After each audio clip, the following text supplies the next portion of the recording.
It's alive!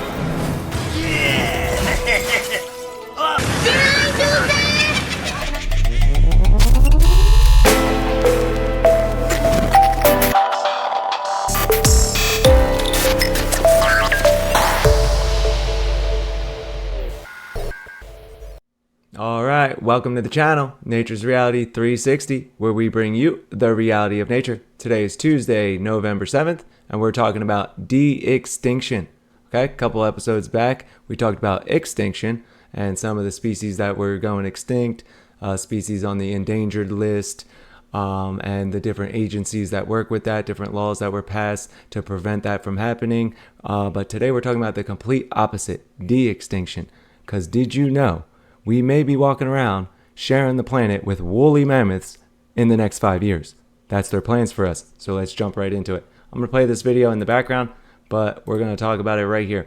Okay, so when we talk about de-extinction, we're talking about preserving different species and stopping animals from going extinct, obviously. Okay, and there's three different methods of doing that, right? There's good old-fashioned conservation, which we all know, doing things to prevent animals from losing their habitats or catching diseases, stuff like that. But there's two other ways. There's cloning and there's de-extinction. So first we'll talk about good old-fashioned conservation. As you see here, there's a place in Carr, Colorado, where they do what's called a breeding program, okay? These black-footed ferrets were going extinct. There was only 7 left. In 1981, the federal government got the only 7 left. They've been breeding them ever since. Since 1991, they've released over 4,000 ferrets back into the environment. They help balance the ecosystem, and it's a great thing. Okay, so that's a breeding program. That is my style. I think that's the best way of doing this. But there's also cloning. Okay, now cloning, you might say, oh yeah, that's that future stuff that we'll be doing 100 years from now. No, we're already cloning. We already have cloned species. You're looking at one on the screen right now. That's Elizabeth. Elizabeth was created by using interspecies somatic cell nuclear transfer cloning. Okay, that one's a mouthful.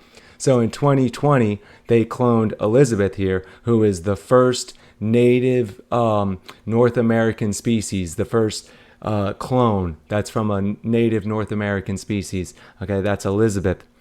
But that's not the only clone. There are other clones that exist, and there's an entire zoo called the Frozen Zoo in San Diego, California, where they have over 10,000 frozen samples.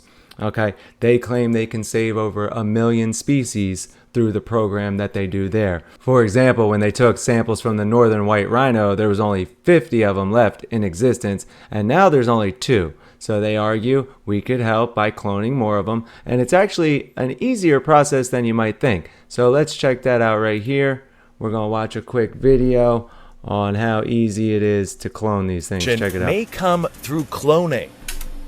When tissue cells are grown in the lab and then transferred into a donor egg that's had its nucleus and DNA removed. That egg then develops into an embryo, which is implanted into a surrogate. The result? A cloned ferret pup like Elizabeth Ann. And most recently, Kurt, an endangered Savalsky horse. Kurt the horse. Who See that, we guys? watched practice So courtship it's that simple, at the San Diego. right? Clone away.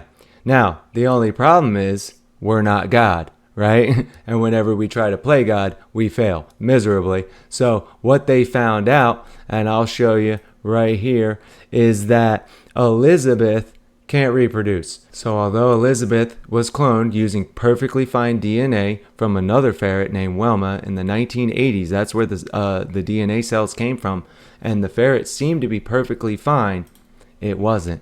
Check it out. To stop species from becoming like the mammoth.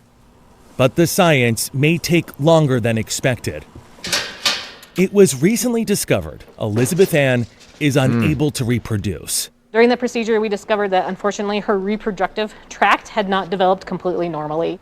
But the work continues. You see that? Because So the ferret can't reproduce, which means unless we continue cloning them forever, they're not going to stop themselves from being extinct, right? So it's almost counterproductive or just pointless or just a waste in a sense, because like I said, we would have to keep this program up forever and as soon as we stop, they'll just disappear because of nature. And that brings us to our main topic today, which is de-extinction. Now, what exactly is de-extinction?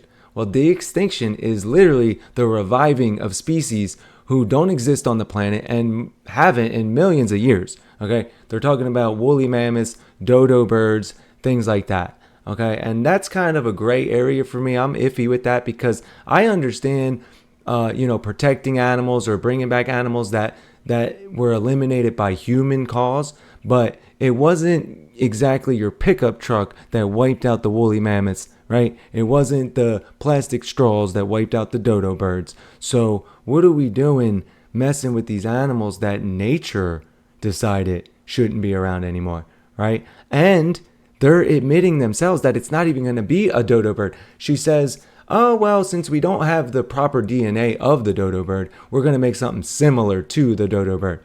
And I just say, well, why? What's the point then? If it's not even going to be the proper animal, then what are we doing here? And that just reminds me of a lot of other government programs, right?